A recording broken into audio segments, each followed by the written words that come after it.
Hi, it's Christine doing an update. It's not that often that I get to do an update during the day after I just had my shower. So I thought I would try it. Um, so take a look. Um, haven't had my hair cut in 6 months, so it's getting pretty long. Anyway, I realized that I've been struggling for months, and I removed a couple of my last posts because they were just really negative. And I'm not saying that this isn't going to be a negative video, but um, I thought I'd update everybody on where I'm at in my journey with a disease that's paralyzing, and I'm paralyzed from the neck down. I haven't always been. I have a progressive disease that's undiagnosed, and I'm blind in my left eye, and I'm got partial vision on my right. My stress has been really bad, and the last 5 years have taken quite a toll on me, and I had vision problems this last year to where when I look from side to side, my eyes really shake really bad, and that's because I'd be in the hospital with what they call hypertension, which is really high blood pressure, and it affected my eyes. And so in November I quit smoking pot. Well, I used to vaporize, because when it was medical it was free, and I've smoked on and off throughout my life. I obviously didn't smoke when I worked at Alaska. I smoked when I was a kid. I quit for a long time, and I smoked again, and then I kind of just did it here and there. And then when it became medical, I started vaporizing, and then November will be 1 year since I quit. And the reason why is because my eyes mainly, and I'd rather be able to see than and it wasn't I don't want to pay for it now that they made it legal too. But in addition to having the high blood pressure, it not only affects your eyes, but it affects your kidneys. And so I've been having kidney pain on my right side for over a year, which has just really gotten a lot worse. I have to go to the doctor in September and have my kidneys checked again. They can't even draw blood for me because I have anemia so bad. I'm surprised I'm not freezing right now because, well, it's supposed to be 80 tomorrow, so you can't see it, but I'm wearing a wool blanket, Alaska Airlines blanket. But yeah, I have really bad anemia, which means super cold, super duper cold. So I hate living in Seattle because of that reason now. I wish I could live somewhere warmer, but the fact is to give you an update more on my current dilemma, I have been living independently, owning my own home, working for a long time as a paralyzed person, and my rehab doctor, Alderson, he gives me Botox injections. I go to the university, and the Botox helps me with my muscles because I'm so tight that my arms will literally snap like twigs if I don't get ranged out enough. And I'm left in bed a lot, and I have 6 caregivers, and it's really hard to manage. Cognitively, I'm pretty good on the computer, but I have noticed that I'm really struggling with fatigue and the anemia and the coldness. And I found out through my social worker with my doctor's office that I could be having kidney problems. I've had kidney pain on my right side for a long time, and then now it's on my left too. And I've got a lot of symptoms of kidney failure. And we're headed into the colder months, and it's freaking August, man, and I'm already freezing. I do have some money, so I shop and buy warm clothes, but it doesn't take away from the fact that I'm suffering, and I struggle with managing 6 people, trying to do sometimes during the week is so freaking busy. It's like I will get like 10 emails in one day, or just constantly coordinating between 2 agencies. And it's been difficult keeping on the shopping and spending freaking money like nobody's business. Last month I had to replace my water heater, and that was $4,200, and I've never had to spend that kind of money on an appliance before, so I was really irritated about that. My house looks good. I've got new carpet, and I've had 3 floods this year, and it's been really a fucked up year for me because I've just gone through a lot of situations where a lot of caregivers. I'm a heavy care client, what they call heavy care. I do have a Hoyer lift, and I do have some people that prefer manual transferring me.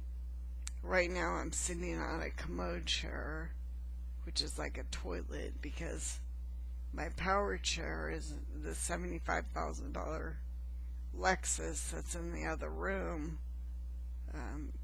Most of my caregivers don't know how to even operate it. It's got an attendant control. But I can drive with my chin, and so tomorrow I go to the doctor for Botox, and I'm going to talk to him about my future, because for a long time I've been contemplating going into a specialized nursing home, which I would not survive. They have nursing homes that are specialized for people that have AIDS or certain types of muscular dystrophy, or dying, or end of life. And I know it seems hard to believe, but I've been suffering for a long time, and now I've got this kidney problem, and I'm super afraid of dying. I would prefer to stay here as long as possible, but I was just watching a video on some guy getting exercise as a quad, where he was able to at least, I can do this. can move my head up and down, and I can use my tongue really good. And that's how I take pills, is they put a cap in front of me, and I usually lizard lick it to swallow pills, but I cannot move. So once I'm in one position, I'm there, stuck. So anyway, I talked to my social worker, and he put me on this waiting list to go into this nursing facility to basically, I hate to say it, I mean, it's embarrassing. I freaking stock up for like 3 months because I'm so afraid to pass away. But the fact of the matter is I'm just getting harder and harder to take care of. And I stiffen up really bad, like a board. And my arms will get stiff like twigs, like a stick that you can snap in half if you don't, know how to take care of me. I've got some younger caregivers that are in their 20s. They can handle it. Remember, I was in my 20s and I loaded fish boxes on airplanes, when I was 22 to 24. I always was physical. I always had my interests have always been active, and now I'm 51. I'll be 51 in October, and it just embarrasses me. I wished I cannot believe for the last 20 years when I'm at that point where people kind of fade away out of your life, because usually, I'm not really someone that you want to hang out with. Maybe if it's raining or something, but I'm not in July and August, and not in the holiday season.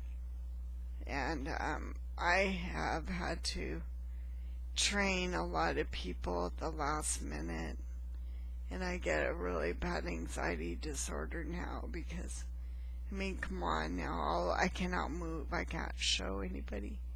I've trained people my whole entire life, but now when I get a last minute, you've got to train somebody that doesn't speak English, it scares the crap out of me, because I'm sure it scares the crap out of them too. I don't judge people because of their race or religion or their whatever. I prefer actually working with men. I like men, except for I want to work with people that are healthy, because people that have been in this field for so long, like I'm working with an elderly lady, she should be working with somebody that's light care, that, we're at nighttime, because I'm a late night person. I work 2 shifts. I have 2 shifts, so I call it working. I have a 10 o'clock in the morning till 6 o'clock at night, and that's because most of my appointments are at the north at the University of Washington, which is about 45 minutes away, and it's an all-day thing. So like tomorrow, I had to schedule a late appointment, and our bus leaves here at 2 o'clock in the afternoon, and I probably won't get back here until 6, and then I'm alone from 6 to 9, and then 9 o'clock another caregiver shows up, get out of bed, because I can't lay down for very long. When you are hard as a rock and you cannot move, if I could lay in bed and just watch TV and move my hands, maybe I just become a fat person that just laid around all the time. I don't know. I used to vacuum this whole house in a wheelchair. I used to be able to, I was little, I used to exercise, go to LA Fitness, and I never had caregivers, you know. And it wasn't until I started working that I got a benefit called health care for workers with disabilities, where they don't count your assets. So I'm able to, you know, earn so much on Social Security and my wages from my job, and they don't look at my assets, and that's how I've been able to survive in that way, where I'm not, you know, on DSHS because of the other reason. And there's a small amount of people that are on that program, and I went and saw my neurologist, who I've seen since I've been 24, and he kind of gave me thumbs up that it's okay to stop fighting, because I might look okay right now, you guys, but I'm in pain, you know. I struggle with health problems, and so Alex went ahead and put me on the waiting list for this house, where I would not get one-on-one care like I do here. And then I have second thoughts, because it's like, I'm afraid. I'm afraid to do either one. I'm tired and I'm exhausted, and I'm scared of, you know, having that person that calls in and says, oh, my car broke down, you know, I can't get to your place. And it'd be nice if you could pick the perfect caregivers, but it's kind of like picking a needle out of a haystack. You're lucky. The ones that I work the best with are students that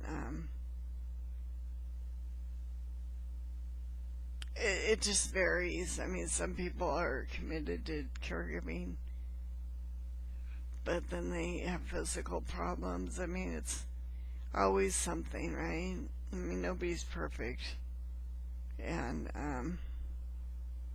anyway, I just wanted to give an update and let y'all know that I'm doing my financial review right now, and that will clear me for my health care. I'm still working, and I'm still working my ass off. I've been training night shift people for the last 3 months, and that probably has a lot to do with the reason why my night schedule has been kind of messed up, because even though I don't train every single night of the week at night shift, it takes a day or two for me to recover from working with someone new. Right now, I'm working with an elderly lady that might take her 50 minutes to transfer me in the middle of the night to go to the bathroom, whereas it might take 11 minutes with someone that's trained and experienced and young. And the lady that I work with has basically gotten a little bit better, but she has her ailments, and I don't want to lose her. She's American. She's been in the United States, or lived in Washington for her whole life, so I mean, that we laugh. She understands me. As far as, it's not like I choose to hang out with a lot of people, but it's a big difference when you have to teach English to someone, or they're just culturally so different that it's a really the effort to try to train somebody to cook for you is just, it starts from there. And anyway, I think I'm gonna wrap it up, and I just wanted people to know that I'm trying my hardest. And Laura from Scotland, I'm sorry that I haven't had a chance to email you. And I know a lot of people watch my YouTube videos that are my old caregivers, and please feel free to come and see me. I mean, I get very lonely and I don't feel like bothering people, especially during the daytime. I'm so busy, so at night I don't even bother calling people because I feel like I'm a Debbie Downer. Anyway, this is how I operate my mouth. This stick right here. And this microphone is how I operate Dragon. That's how I talk to my computer. And that's how I can type 120 words a minute.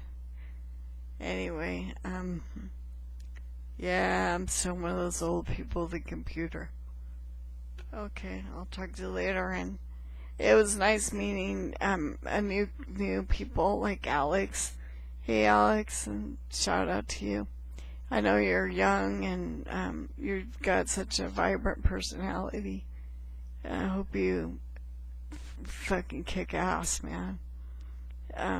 Anyway, have a good one. Bye.